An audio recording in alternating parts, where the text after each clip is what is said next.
கிடைச்ச திடீர் தலைமைக்கு ரூட் என்ன தெரியுமா? எப்படி? நம்ம அம்மாவை போல வேலை இல்லாத பணக்கார பொம்பளைங்களா சேர்ந்து ஒரு மாதர சிங்கம் வச்சிருக்காங்கல்ல, மாதர் சங்கண்டா. சங்கத்துக்கு இன்னைக்கு ஆண்டு விழாலாம்.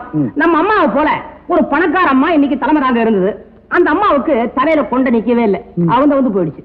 அந்த அம்மா சொன்னாங்களா, என் தரையில கொண்டைய தங்குலியே நான் எப்படி தலைமை தாங்கிறதுனாங்களாம். உடனே அங்கத்தினர்கள் எல்லாம் அடிச்சு போட்டு நேரம் அம்மாவை பார்த்து, என்னங்க இப்படி ஆயி போச்சு, யாரு தலைமை தாங்கிறதுன்னு கேட்டிருக்காங்க. உடனே தன்னை பட சொல்லிருப்பாளே.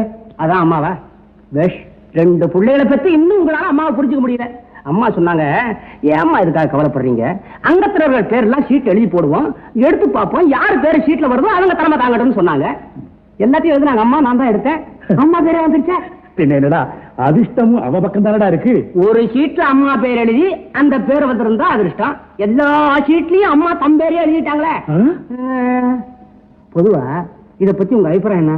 நான் என்னடா அபிப்பிராயம் சொல்றது, வெட்டி கௌரவத்துக்கும் வீண் ஆடம்பரத்திற்கும் ஆசைப்படுற ஒவ்வொருத்தரும் இப்படி மனசாட்சி விரோதமான காரியங்களை செய்துதாண்டா தீர. பேச்சோட சரி, அம்மா மேல ஆக்ஷன் மாத்திரம் எடுக்காதீங்க. எதுக்கு எடுத்தாலும் சரி சரி சரி.